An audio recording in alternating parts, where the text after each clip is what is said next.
Congress's Rahul Gandhi is addressing a press conference on the NEET issue.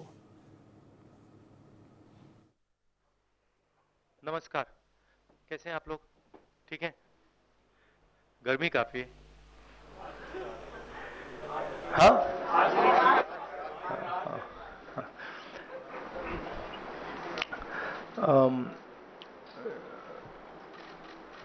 Bharat छोड़ो न्याय यात्रा में मणिपुर से हम महाराष्ट्र गए और रास्ते में हजारों युवाओं ने कंप्लेन की थी कि हिंदुस्तान में नॉन स्टॉप पेपर लीक होते हैं।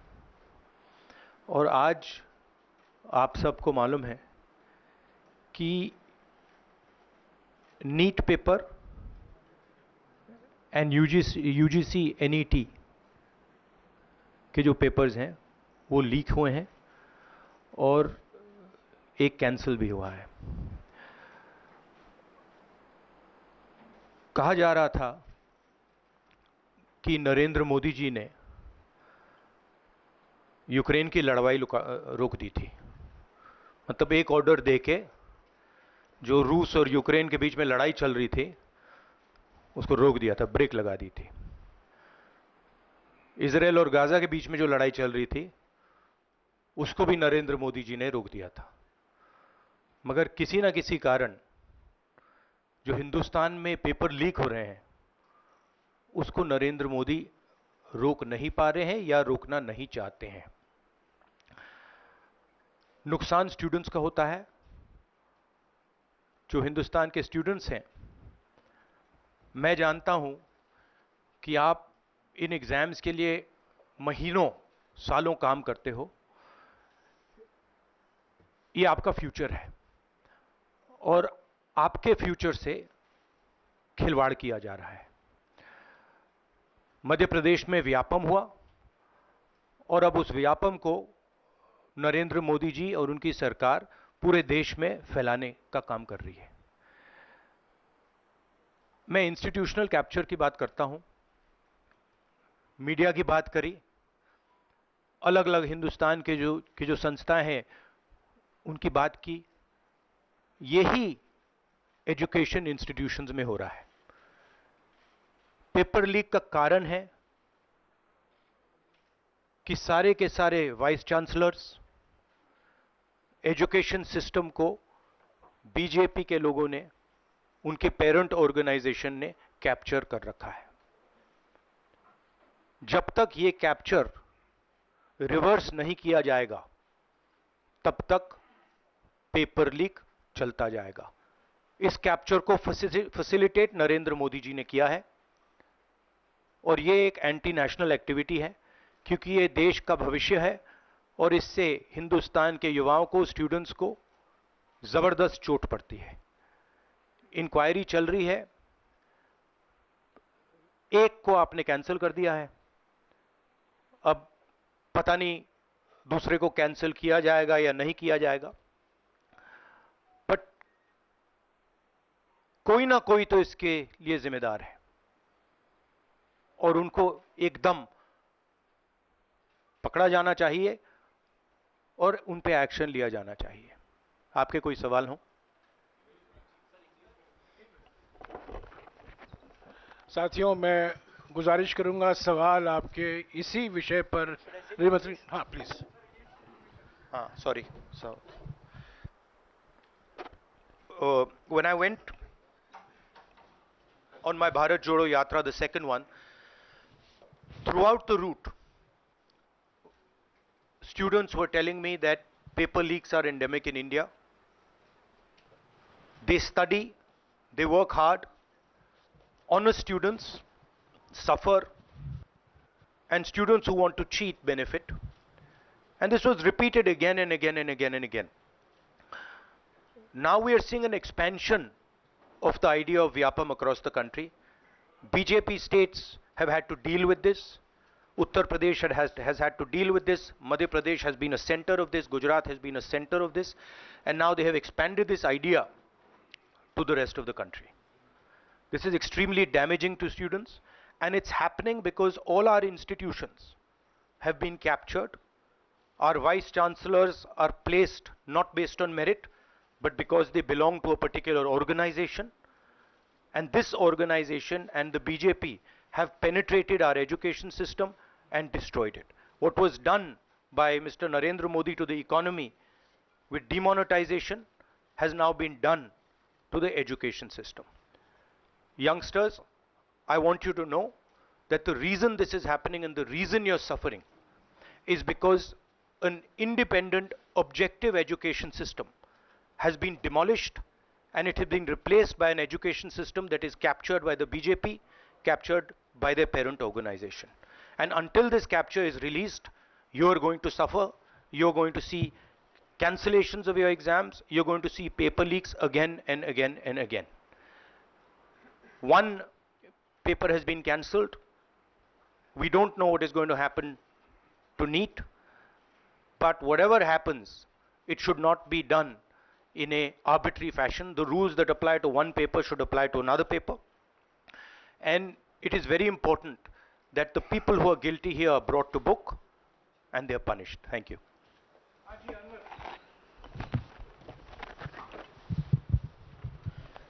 सर, सोमवार से संसद का सत्र शुरू हो रहा है, तो क्या आप निजी तौर पर लोकसभा में इस विषय को उठाएंगे और आप यह मांग करेंगे कि प्रधानमंत्री मोदी खुद सदन में आकर जवाब दें इस विषय पर, क्योंकि ये छात्रों के भविष्य से जुड़ा विषय है? हाँ, बिल्कुल, सिंपल क्वेश्चन. हाँ, उठाएंगे, पार्लियामेंट हाउस में उठाएंगे.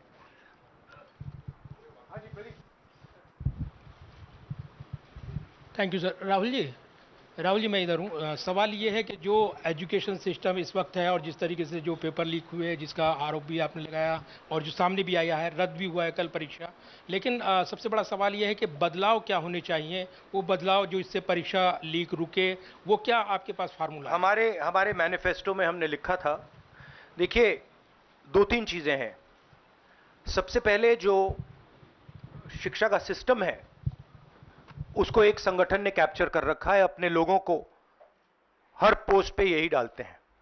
वाइस चांसलर्स की लिस्ट निकाल लीजिए, पता लग जाएगा. तो इसको रिवर्स करना होगा. दूसरी बात, मैनिफेस्टो में हमने साफ कहा कि पेपर लीक होने के बाद कार्रवाई करना एक बात है, बहुत जरूरी है और स्ट्रिक्ट से स्ट्रिक्ट कार्रवाई होनी चाहिए, मगर हमने यह भी कहा था कि पेपर लीक होने से पहले जो सिस्टम्स हैं, जो यूनिवर्सिटी के एग्जाम्स के रूल्स हैं, सिस्टम्स हैं, इनको फिर से असेस करना पड़ेगा, इनको स्टडी कर रीडिजाइन करना पड़ेगा. ये दोनों काम हमने अपने मैनिफेस्टो में साफ लिखे हैं और विपक्ष दबाव डालकर ये दो काम सरकार से करवाने की कोशिश करेगा.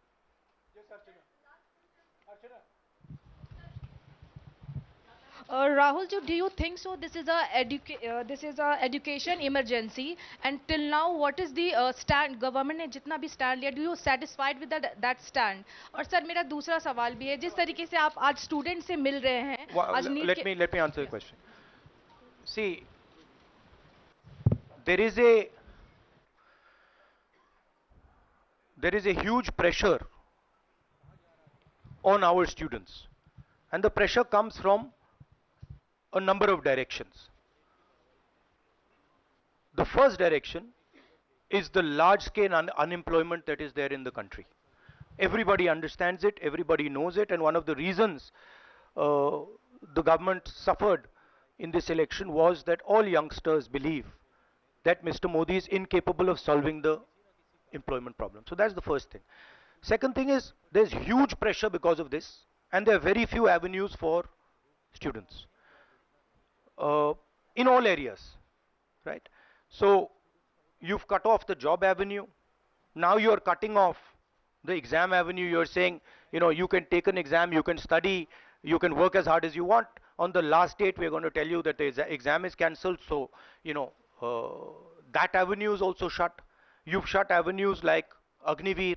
You've shut avenues like the public sector. So the youth of India have nowhere to go. It doesn't matter whether you're an IIT graduate, IIT student, or you're trying to join the army. The youngsters in India simply have no way through. And it's not just an educational crisis. It's a crisis in pretty much every sphere that we are facing. Now, before the elections, it was very clear that there was massive control of the media, massive control of the other institutions, so people were quiet. Now people are very clear that we're sitting on a disaster, and we've got a government that is crippled, cannot do the job. It's literally walking around on one leg, right? So, yes, it's a crisis. It's a profound national crisis. It's an economic crisis. It's an educational crisis. It's an institutional crisis. So, but I don't see any response. I don't even see the capability of a response, right? So, हाँ नहीं 1 second, Bihar का भैया हमने कहा है कि inquiry होनी चाहिए और जो भी जिन्होंने भी पेपर लीक कराया है उनके खिलाफ कार्रवाई होनी चाहिए। राहुल जी, चूंकि ये मामला नेशनल लेवल पे भी एग्जाम्स में हो रहा है, स्टेट लेवल्स में भी एग्जाम्स में कई जगह इस तरह के पेपर लीक की घटनाएं होती है और करोड़ों छात्रों का जीवन अधर में लटक जाता है। आपको लगता है कि एक सख्त कानून बनाने की जरूरत है संसद में कि इससे निपटने के लिए? कैसे होगा, क्योंकि छात्रों का जीवन नहीं, सख्त कानून आफ्टर द फैक्ट है, वो होना चाहिए। मगर अगर आप मेरिट के बेसिस पर लोगों को नहीं जॉब देंगे, अगर आप आइडियोलॉजिकल लोगों को वाइस चांसलर बनाएंगे, इनकेपेबल लोगों को वाइस चांसलर बनाएंगे, एग्जाम्स के जो स्ट्रक्चर्स हैं, एग्जाम लेने के स्ट्रक्चर्स हैं, उनमें आप आइडियोलॉजिकल लोगों को डालेंगे तो ये काम होगा। ये इसका सबसे बड़ा कारण BJP and its parent organisation ने जो कैप्चर किया है ये है। और अगर आप कल्प्रिट ढूंढना चाहते हैं तो मैं आपको बताता हूं जिन लोगों ने हिंदुस्तान के इंस्टीट्यूशंस को डिस्ट्रॉय किया है, जो पहले ऑब्जेक्टिव हुआ करते थे, इम्पार्शल हुआ करते थे, वो आज इम्पार्शल नहीं है, ऑब्जेक्टिव नहीं है, आइडियोलॉजिकल बना दिए गए हैं और मीडियोकर लोगों को इन इंस्टीट्यूशंस में बैठा दिया गया है। इसका मेन कारण यह है और इसका आप एपिसेंटर देखिए, पूरा देश जानता है, युवाओं आप सब जानते हो कि इसका पहले एपिसेंटर मध्य प्रदेश हुआ करता था, वहां पे 40-50 लोगों की हत्या हुई थी, ये तब शुरू हुआ था। आप जानते हो कि गुजरात में, उत्तर प्रदेश में और मध्य प्रदेश में इन चीजों का एपिसेंटर है। और आप ये भी जानते हो कि बीजेपी के लोग कहते हैं कि हमारी लेबोरेटरी मध्य प्रदेश और गुजरात है। तो लेबोरेटरी से यह काम शुरू हुआ है और अब यह काम देश में फैल रहा है और आपका इससे नुकसान हो रहा है। जब तक यह रिवर्स नहीं किया जाएगा, जब तक हिंदुस्तान के इंस्टीट्यूशंस इनके हाथों से नहीं छीने जाएंगे और इफेक्टिव, ऑनेस्ट, इम्पार्शियल लोगों के हाथ में नहीं जाएंगे, तब तक ये होता रहेगा। और मैं आपको बता रहा हूं, जब तक बीजेपी रहेगी ये बढ़ता जाएगा।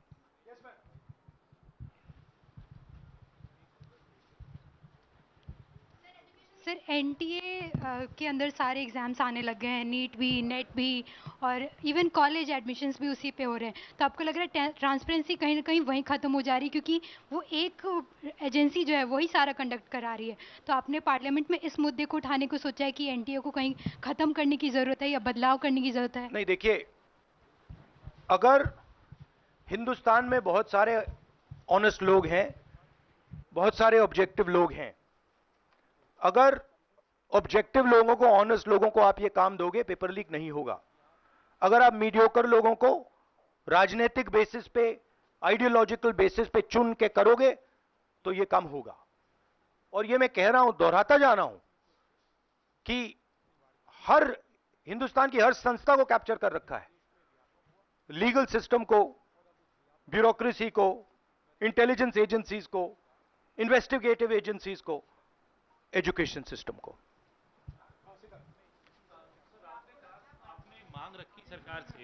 आपने अपनी मांगे रखी हैं सरकार से, लेकिन सरकार के पक्ष पहले ही सामने आ गया। एनटीए को जो एनटीए है एजेंसी, उसको क्लीन चिट एक तरीके से एचआरडी मिनिस्टर ने पहले ही दे दी है। तो सरकार का तो कहीं ना कहीं पक्ष साफ दिखाई देता है। उनका आगे आप लोग कैसे जाएंगे? उनकी क्रेडिबिलिटी इन बातों में है ही नहीं।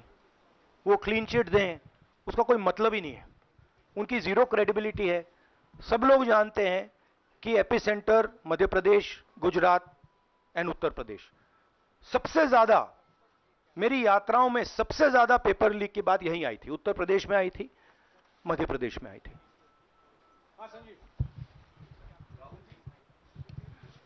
Rahul ji, NTA has conducted one test and which has been cancelled. The other is under doubt, and the court is looking into it. Would you say that the agency like NTA is incapable of conducting such examinations, because two main examinations, and I want it to be disbanded or something? No, I would say that if you let people who know how to run these things and you promote people based on merit, there are multiple ways in which you can do exams successfully. If on the other hand, you are constantly posting people who are mediocre, who do not have the skills to do these jobs, and you're posting them simply because they come from your same ideology, no system is going to work. You can change whatever system you want. If the people who are being put into that system are mediocre and being put in for the wrong reasons, it is never going to work. Sir, Last question. Sir, NEET, specifically on NEET examination, there is of course investigation that is going on, but the scheduled counseling session is not been delayed. It is going to happen as per schedule. So do you think that this is a mere eyewash when it comes to the investigation, saying that investigation bhi ho rahi hai, but then they are not delaying the Look, they can eyewash whatever they want, but they are going to get such pressure from the opposition that they're going to think twice about whatever they're doing, because we are not going to allow this type of activity to be done as far as our students are concerned. Our students sit there, they work, they spend months, they dream about these exams for years, they spend huge amount of money. So the opposition is simply not going to allow any of this eyewash that is taking place. We will make sure that we put so much pressure on them that this issue is resolved. Okay, Janendra, last question. Sir, Janendra, jaldi. Rahul ji, एक बड़ा दिलचस्प इस मामले में देखने को मिला है। तो इसी विषय पर इस मामले में एक अजीब स्थिति है कि जो आरोपी हैं पटना में, वो स्वीकार कर रहे हैं कि उनको पेपर पहले मिल गया था, यानी सीधे सीधे पेपर लीक का केस है, और सरकार की तरफ से पहले तो क्लीन चिट दे दी गई, पेपर लीक से इनकार कर दिया गया, और अब बिल्कुल रेडियो साइलेंस है। नेट कैंसिल हो गया, नीट पर अभी भी स्थिति साफ नहीं है। तो ये जो स्थिति है, आरोपी कह रहे हैं पेपर लीक हुआ, मंत्री कह रहे हैं नहीं हुआ, इस पर आप क्या सोचते हैं? और नो कॉन्फिडेंस मोशन पार्लियामेंट में आप लोग लाने की कोशिश करेंगे? Silence is because Prime Minister is crippled. Right now, Prime Minister's main agenda is the Speaker. So he's not bothered about NEET, he's not bothered about all these things. He's bothered about कि भैया मेरी सरकार निकल जाए यहाँ से और मेरा speaker बन जाए. Right? That is where he is right now. That's where his mind is. Right? So essentially the main thing is that we have a government now, right, and a Prime Minister now, who will find it very difficult to function. The Prime Minister, if I might say so, is psychologically broken. He has collapsed, psychologically collapsed. And he will struggle, knowing his personality, he will struggle to run a government like this. Because his entire sense of running a government, the idea of running a government, Mr. Modi's idea is to generate fear in people, to frighten people, to make people not speak. You're aware of that. Now what has happened is people are not scared of him. And you saw the other day, I think somebody in Varanasi itself threw a chappal on his car. Right? So it's very clear. The basic concept of Modi has been destroyed in this election. If we were faced with if right now you had a Vajpayee ji or a Manmohan Singh ji, they might be able to survive what they are faced with. Because there is humility, there is conciliation, there is respect. But Narendra Modi does not believe in any of these things. Narendra Modi believes my way or the highway. And now suddenly is found that earlier there were Congress people who were not scared of him. Now nobody in the country is scared of him. Right? So psychologically it's almost a fatal blow for the Prime Minister, and he's going to really struggle. And of course now we have a stronger opposition. So it's going to be interesting and quite a lot of fun. Thank you. देखिए क्या हुआ, आपने जो नरेंद्र मोदी जी का जो concept था और वो गुजरात में शुरू हुआ था, गुजरात से वो गुजरात मॉडल फिर वो नेशनल लेवल पे लाए। कॉन्सेप्ट क्या था? कॉन्सेप्ट था मार्केटिंग, हजारों करोड़ रुपए की मार्केटिंग और डर, एजेंसी का डर, मीडिया का डर, सरकार का डर। अब हुआ क्या? अब देश में कोई उनसे डरता ही नहीं है। मतलब एक तरीके से रिडिक्यूल करते हैं। जो पहले 56 इंच की छाती थी, अब नंबर तो नहीं दे सकता हूं, बट 30-32 हो गई है, राइट? तो अब पूरा जो ढांचा था, इतना बड़ा गुब्बारा था, वो इतना बड़ा हो गया। अब इससे नरेंद्र मोदी जी को साइकोलॉजिकल बहुत टेंशन होगा, बहुत प्रॉब्लम होगी, क्योंकि उनका जो काम करने का तरीका है वो लोगों को डराने का है, धमकाने का है। अब वो डर चला गया। आपने देखा, पता नहीं देखा या नहीं, वाराणसी में वो चप्पल मार दी किसी ने। अब आप इमेजिन कीजिए, चुनाव से पहले अगर कोई मारना भी चाहता था डरता, तो वो जो डर था वो गायब हो गया, खत्म हो गया। और इंटरनल भी प्रॉब्लम्स हैं, इनकी पार्टी में प्रॉब्लम्स हैं, इनके पेरेंट ऑर्गेनाइजेशन में इश्यूज हैं। तो मेरा कहना है कि जो नरेंद्र मोदी का जो कॉन्सेप्ट था उसको ऑपोजिशन ने डिमोलिश कर दिया, खत्म कर दिया है। उसको आप 56 इंच की छाती कहें, उसको आप डर कहें, उसको आप मतलब जो बिग नरेंद्र मोदी जी की जो इमेज थी उसको फाड़ दिया हमने। अब अगर वाजपेयी जैसे लीडर होते जो जिनमें ह्यूमिलिटी थी, मनमोहन सिंह जी जैसे जिनमें ह्यूमिलिटी थी, लोगों की रिस्पेक्ट करते थे, बात सुनते थे, ऐसी सिचुएशन वो काम निकाल सकते थे। मगर ये नरेंद्र मोदी जी की स्टाइल ही नहीं है। नरेंद्र मोदी जी मतलब किसी की सुन नहीं सकते, बिना फोर्स काम नहीं कर सकते। तो ये अब मामला है। और दूसरी बात, बहुत मजबूत ऑपोजिशन है, तो काफी मतलब इंटरेस्टिंग समय है। Thank you. For more such videos, subscribe to the NewsX YouTube channel, hit the bell icon.